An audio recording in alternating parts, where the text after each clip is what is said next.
Hi everyone. Very recently, DPM and Finance Minister Heng Swee Keat announced a fourth round of budgetary measures, also known as the Fortitude Budget. He unveiled measures to strengthen the backbone of Singapore's ecosystem and give us ammunition to overcome the difficult situation which is propelled by this COVID 19 pandemic. The focus was on saving jobs, upskilling resources, and accelerating the adoption of digital solutions.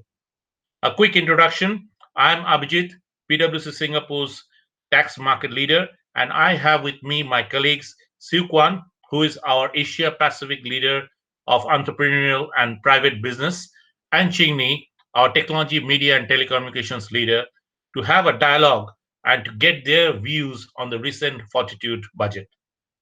Hi, Ching Ni. Hi, Siu Kwan. Thanks for joining me today. I'll start with a question for Sikwan. Sikwan, which aspect of the budget measures do you think are the most helpful to the SMEs in the immediate term? Well, DPM mentioned three things. One is timely support, one is transformation, the other is upskilling and reskilling. And I think the most important one to the SMEs is actually the timely support. In terms of giving them breathing space, in terms of cash flow, in terms of cost control, as well as credit. And I think many of the SMEs are still struggling in this new crisis or in this new environment, and they need a bit of help to keep them going. And these are immediate help that actually can help them to keep afloat. Okay. And Chingni, as you are aware, in the budget, Minister also announced a digital resilience bonus scheme under which he mentioned about 5K plus 5K measures. What's your view on that?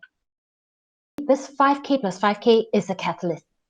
So getting on to the digitalization or automation journey, for companies that have not done so, this is really to kickstart. And why I say it's a catalyst is because the amounts, in this case, it's a modest sum to get you started. And the areas that government is supporting for this bonus scheme is in the areas of accounting, HR, payroll, and also to help businesses create that digital presence, that is to go online, going into e-commerce.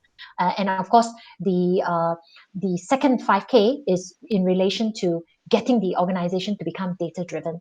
So it is certainly timely to just get the businesses started.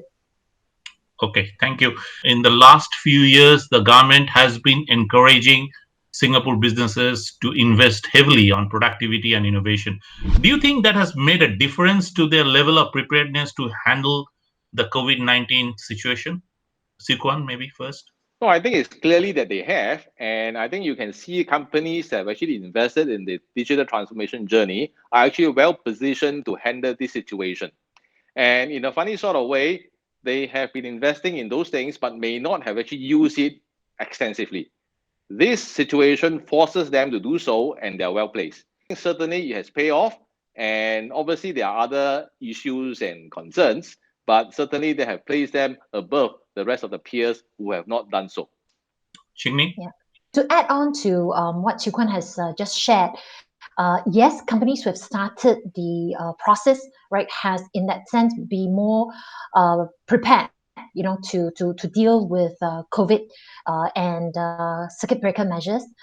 Now, for companies who have not started, right, it's never too late. Just start, because with the digital resilience budget, it's a catalyst, right? You started. Now, let's all not forget there's already previously announced measures or schemes that are available. We have the productivity solutions grant, we have the enterprise development grant. They're still there.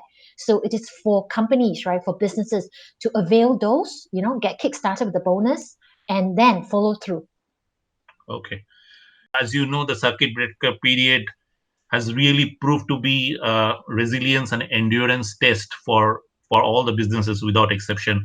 But some of them have weathered it better than the others. What are the characteristics of organization that has been persevering well during this time? What's your view? Maybe Sikwan first. Well, to me, it's really about both hardware and software. It's easy to invest in hardware, but it's a software that is a difficult part. And it is not about a skill set; it is about a mindset change. And companies that have actually gone through that process of reskilling their people, changing their mindset, accept the new way of doing things, certainly will do better.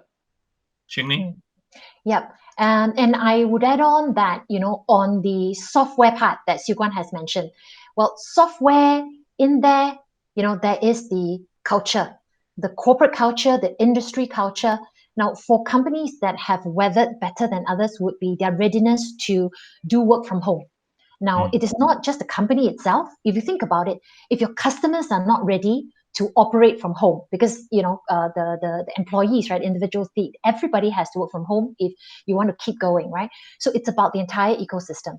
Do you think, and this for both of you, that the jobs and digital transformation mutually exclusive, and do you think one will overtake the other?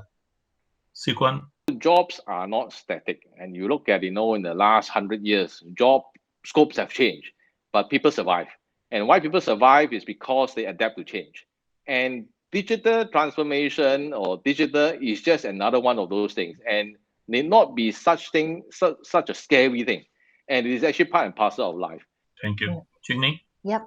Yes, and I'll add on 3 important areas: people, process, and technology. You see, technology is number 3. So it's mutually inclusive, not exclusive. It's about people first, right? The jobs, the processes. Now it just takes redesign so that we will stay relevant. Redesigning of people's role, jobs, what are the processes involved, and then bringing in the technology to complement it all.